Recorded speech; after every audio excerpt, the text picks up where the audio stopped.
अस्सलाम वालेकुम दोस्तों, तुसी वेखदे पे हो पाक बदन पंजाब टीवी ते मैं तुहाडा मेज़बान मोहम्मद जाफर। दोस्तों जिवें कि तुहाडा वीर मोहम्मद जाफर डेली निस्बत ते मुख्तलिफ जानवरां दी वीडियो लैके हाज़र हुंदा है। अज दी वीडियो दोस्तों वाई सब्सक्राइबर दी और बहुत ही लाजवाब हैगी अल्लाह दी मेहरबानी नाल।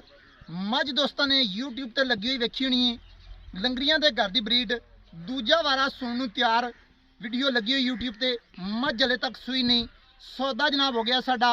ए मेहमान मौके तो तशरीफ लाए ने बिल्कुल साडे खास और माशाल्लाह मुहब्बत वाले जनाब सैयद फरख रजा साहब जिला खानेवाल तहसील कबीर वाले तो तशरीफ लियाए ने।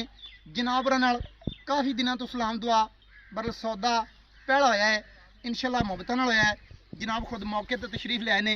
मझ का रेट दोस्तों मझ भी एंड ते विखाई जाएगी 7,50,000 रुपया जनाब काले खां लंगरीए ने डिमांड की है। बकाया लोगों वास्ते मुहब्बतां की गुंजाइश नहीं है सी। सैयद फरख रजा जनाब वास्ते मुहब्बतां की गुंजाइश वाह हुई है। और जनाब की जबान मुबारक जोड़ा कुछ निकलिया है लंगरिया साहब ने आमीन कर लिया है और असी भी आमीन कर लिया है।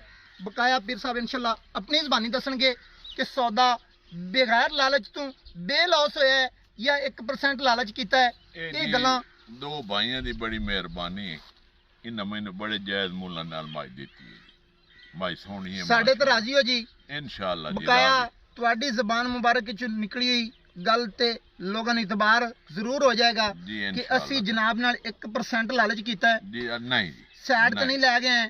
सौदा जनाब करके नहीं है, सौदा मौके ते आके किया है जी। बिल्कुल जनाब जिवें लंगरीया साहब ने हुक्म दिता है उन्हें कहा जी सानू आमीन है जी। बिल्कुल इंजे गल है जी। साडे ते ही खुश हो, काले खां ते ही खुश हो, इंशाल्लाह ताला दिलों खुश है माशाल्लाह। अल्लाह तुहानू खुश रखे इंशाल्लाह अल्लाह दी मेहरबानी नाल। ए पाक बदन पंजाब टीवी ये एक इतमाद दा नाम है। बकाया ठगियां कोई मारे असर साडे ते पवे ए गल्लां नामुनासिब ने। जिस दिन कोई दोस्त साबित कर लवे पाक बदन पंजाब टीवी की टीम ते करप्शन, इंशाल्लाह साडा खून भी माफ है। अल्लाह की मेहरबानी नाल खरा काम करीदा है। अच्छे खरे प्योर नीली दे जानवर दोस्तों नूं लैके देईदे ने। कैमरामैन मझ नूं नजर कवाएगा। मझ का रेट 7,50,000 होया है। बकाया मझ जिन्ने जैनवन मूलों दी है। इधर कैमरामैन आना है जी, शायद के कोई गल मिस्टेक ना हो जाए। अस्सलाम वालेकुम जी, की हाल है जी? खैरियत है? की नाम जी अपने? सैयद काज़म हुसैन शाह जनाब उरी कम अज कम मेरे ख्याल के मुताबिक जिवें जनाब ने सानू दसिया 25 साल तो यही काम है। मझ की पूरी जानकारी है, ठीक है। पीर साहब होरां दे नाल आए हो, अजीज हो, रिश्तेदार हो।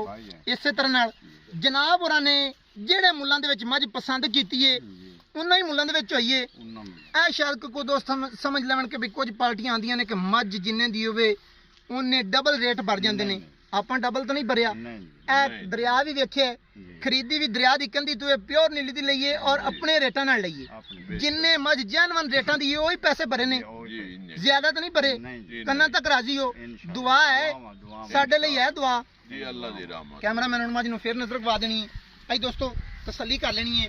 ਇਹਦਾ 7,50,000 रुपया जनाब काले खां लंगरीए ने डिमांड की है। जनाब दूजा वारा सुन तैयार है, दिन लेंदी है 5 लवे 7 लवे 2 लवे 4 लवे 1 दिन लवे पूरी पुजी डुकी फिरदी है। ये जनाब काले खां लंगरीए दे घर दी ब्रीड है और माशाल्लाह एक नामवर ब्रीड है। रेट मुनासिब दे विच सौदा है। अल्लाह पाक जनाब दे मुकदरां च करे। पाक पतन पंजाब टीवी की टीम दोस्तों लई इस तरह डेली दी निस्बत मेहनत करती रहे, दोस्त मुहब्बत करते रहें। उम्मीदां बड़ियां ने। वीडियो पसंद आ सी, वीडियो पसंद आए लाइक शेयर मुहब्बत कमेंट लाजमी करने ने। नंबर 0300 पूरा 42 27 547 ये मज़े का दोस्तों जोड़ा है सी। एक का सौदा है कन्फर्म कर दी दोस्तों, शायद कोई डाउट न रह जाए। मैनू दी इजाजत नवी अच्छी बेहतरीन वीडियो लैके आवांगा। हाज़र अल्लाह हाफिज़। पाकिस्तान जिंदाबाद।